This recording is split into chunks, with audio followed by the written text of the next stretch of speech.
قاعده 56 توحید و شرک در صدقات را بدانیم. ما و شما میفهمیم که صدقه در لغت به معنای عطا و بخشش است. شما وقتی که یک کار نیک میکنین در لغت صدقه به هر چیز صدقه. تبسمک فی وجه اخیک صدقه. اینمی تبسم که در مقابل برادر مؤمنت میکنی هم در جمله چی حساب میشه؟ صدقه به معنای نیکی هست، عطا هست، بخشش هست. شما یک نیکی کردین. پس صدقه مطلقاً به معنای نیکی در لغت به معنای نیکی و چی هست؟ عطا و بخشش است. به معنای نیکی، عطا و بخشش است. و در اصطلاح چیزی است که به خاطر نزدیکی به معبود خود او را یک کسی به خاطر تقرب و نزدیکی به معبودی که باور داره او را از مال خود برای دیگران چی میکنه؟ تقدیم میکنه. یعنی مقداری از مال به خاطر رضایت خالق خود برای مستحقین میده. این صدقه میگن. خب اقسام صدقات در عقیده دو قسم است. یکی صدقات توحیدی هست و یکی صدقات شرکی هست. صدقات توحیدی صدقات هست که به خاطر چی است؟ که به نیت رضایت الله برای یک مستحق داده میشه. خواه فرضی باشه، خواه نفلی باشه، خواه موقتی باشه، خواه جاریه باشه. بعضی از صدقات فرضی هستند. مثلا صدقه فرضی زکات است، یا صدقه واجب که بالای انسان میشه مثلا نذر است. یک کسی نذر بالای خود واجب کرده، پس این صدقات واجب است، فرضی هست، واجب است. و بعضی صدقات نفلی هست. مثل یک نفر شما در راه میرین برای یک کسی یک 20 افغانی صدقه میتین، به خاطر رضایت الله برشان میتین. پس این صدقه چی است؟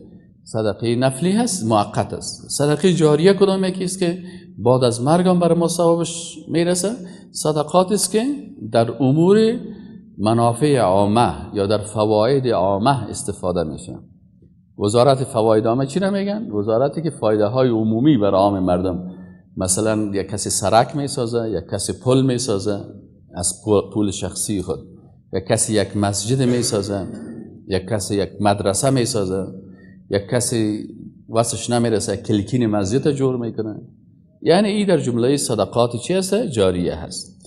ولی نیت در تمام ازی باید به خاطر رضایت الله باشه. اینال اگر کسی در یکی از این صدقات، دوم قسم صدقات شرکی هست. صدقات شرکی چی را میگن؟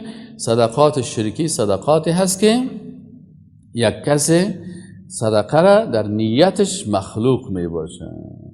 اینال نیتش مخلوق می باشه یا بر رضایت مخلوق می باشه. مثلا بت پرستا صدقه خود به خاطر رضایت همون بت می دادن. قبر پرستا بر از همون قبر می دادن که چون او بر ما نفع می رسانه، ضرر می رسانه، او از پیش ما راضی شوه و ما بر از او قریب شویم.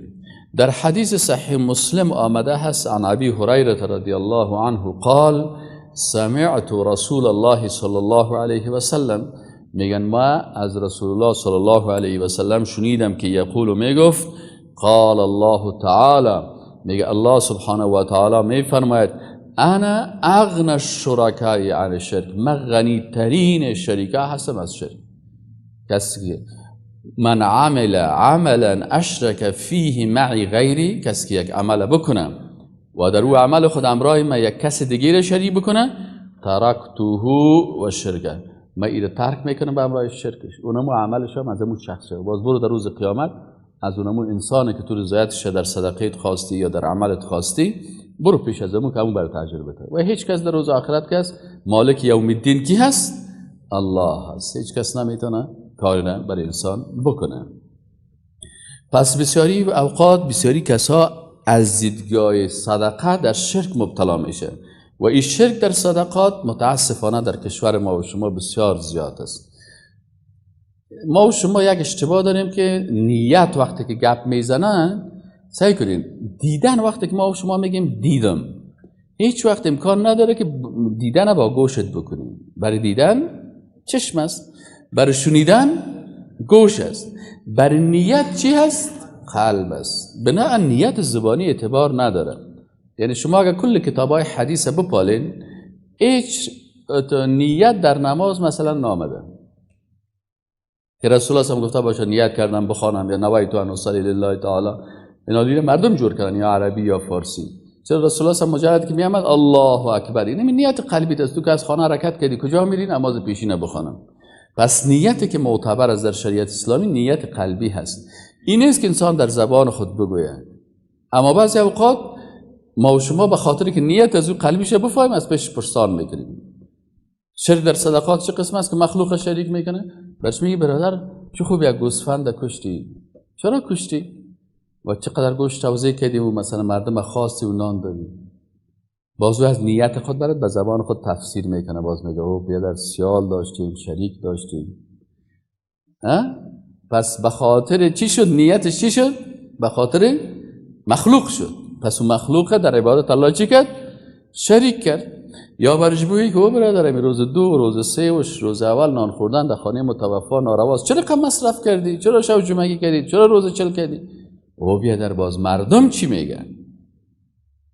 باز مردم چی میگه؟ پس ای همین کار کرده، ای بدعت ها را نامش عبادت مانده. یک مشکل. دو مشکل که باز او را به خاطر کی کرده؟ به خاطر مخلوق کرده. اینال اکثر از این خاطر رسول اکرم صلی الله علیه و سلم به خاطر ازی که اجر صدقه یک کس دقیقا حاصل بکنه، در حدیث شریف میگه که 7 طایفه مردم هستن که در زیر سایه عرش الله می باشن. از این 7 طایفه یک طایفه از اینا کسایی هستن که رسول الله میگه با دست راست صدقه بده، دست چپش خبر نشه. با دست راست صدقه بده، دست چپش خبر نشه. این کدام صدقه هست که با دست راست بدی دست چپ خبر نشین؟ هدف رسول الله صلی الله علیه و سلم این هست که کسی که قلباً صدقه را به خاطر رضایت الله میکنه و به شکل مخفیانه به مستحق شور تسلیم میکنه، دیگران نبینن تا ریا داخل نشه و دیگران نبینن به خاطر که این فقیر مستحق آبروش پامال نشه. پس به این خاطر میگه که اگر کسی به شکل پنهانی صدقه میته که دست راستش میته و دست چپش خبر نمیشه، هیچ کس از این خبر نمیشه، باز بر از الله یک عزت میته در روز آخرت. او چی هست؟ او عزتی است که در جمله امو 7 طایفه کسان داخل میشه که در زیر سایه رحمت الله در روز قیامت میباشه. روز قیامت تاریکی هاست، گرمی هست، بدبختی ها هست، جوهایی هست که از گندیدگی وجود دیگرها عرقهایشانی آمده، یکی تا زانوی خود غرق است، یکی تا جلک پای خود در عرقها غرق است نظر به اندازه گناه و اشتباهاتش، یکی تا ناف خود غرق است، یکی تا بخش شانه خود غرق است، یکی تا بینی خود غرق است، یکی مکمل دمی گندگی ها و خون و ریم و کثافت غرق است. در این روز که اینی مرداری ها و کثافت ها انسان ها غرق هستن، الله سبحانه و تعالی میگه که 7 طایفه مردم هستن که در زیر سایه عرش الهی هستن. رحمت الله بالا از جان نازل است. فاما من ثقلت موازینه فهو فی عیشة راضیه. هم سوره القارعه همی است. القارعه ما القارعه؟ قرعم کوبنده که کوب روز زده میشه، در مرداری ها غرق میباشه.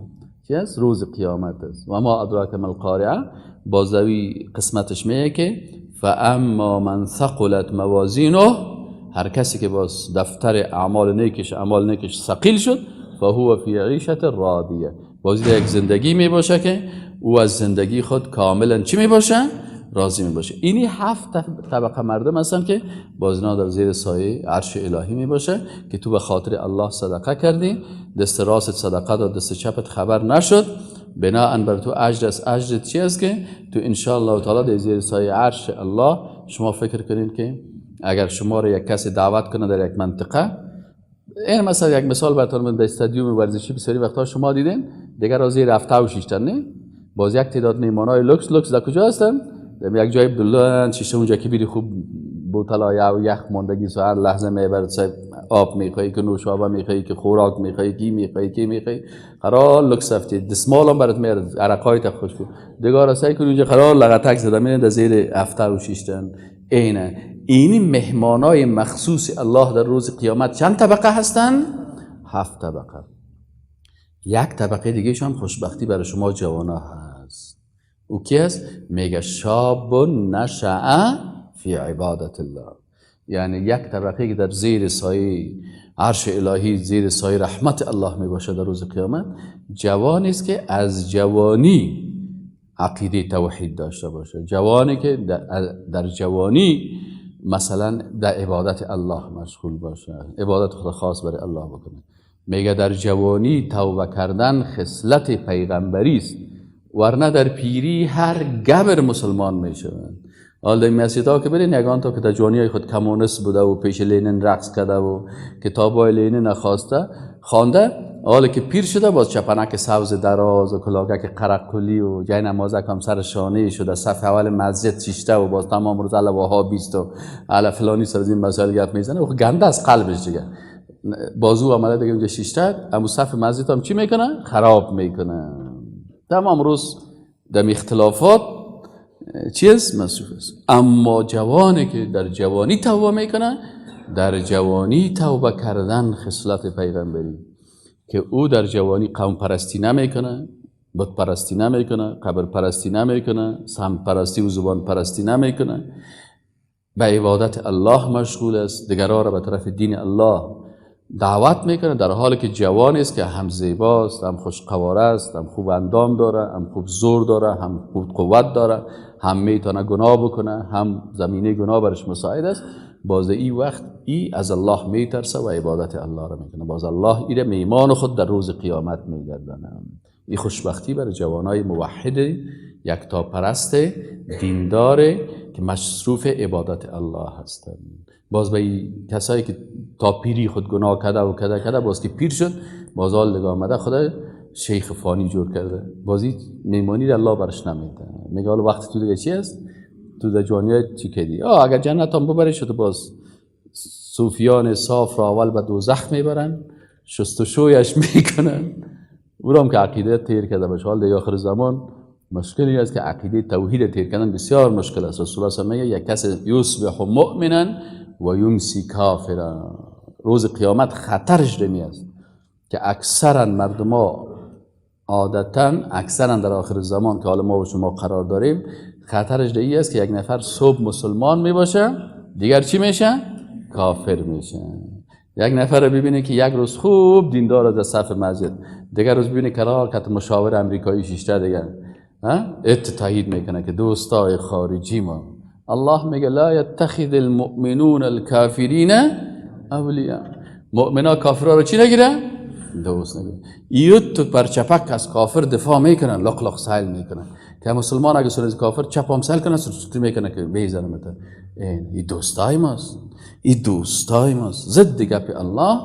الله میگه و من یتولهم منکم فانه منهم. کسی که امرای از دوستی بکنه امرای از کفار که دشمنای الله هستن در روز قیامت در جمله زمین است. الله میگه تو هم که زمین هست. یک وقت سعی کنی که نصب شیخ الحدیث ها کلان آدما کت جورج بوش و کت تونی بلیر و کت اوباما و کت مردمای ترامپیا حشر هستن در صف ابلیس. خطر آخر زمان همی است که یصبح مؤمنا و یمسی کافر، یا مثلا و یمسی مؤمنا و یصبح کافر. مثلا یک نفر دیگر خوب مسلمان است شب اینترنت قوی شده که شیشته یک نفر کفریات میگه ای باز لایک میکنه. خوب گفتی، همین کفر که لایک کردی اقرار به زبان کردی تصدیق به چی؟ قلب. او پیغمبر دشنام میده ای برش میگه.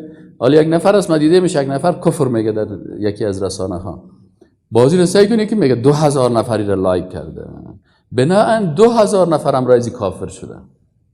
خطر آخر زمان است. بازی 2 نفر که سهل کنی نه ایسا من خود مسلمان هستم در مسجد نمازم میخونه با کافر لایک میکنه، بازی می نماز میخونه. شیطان میگه حالا خود کافر شدی حالا برو 10,000 رکعت نماز بخواه. اینی خطر است.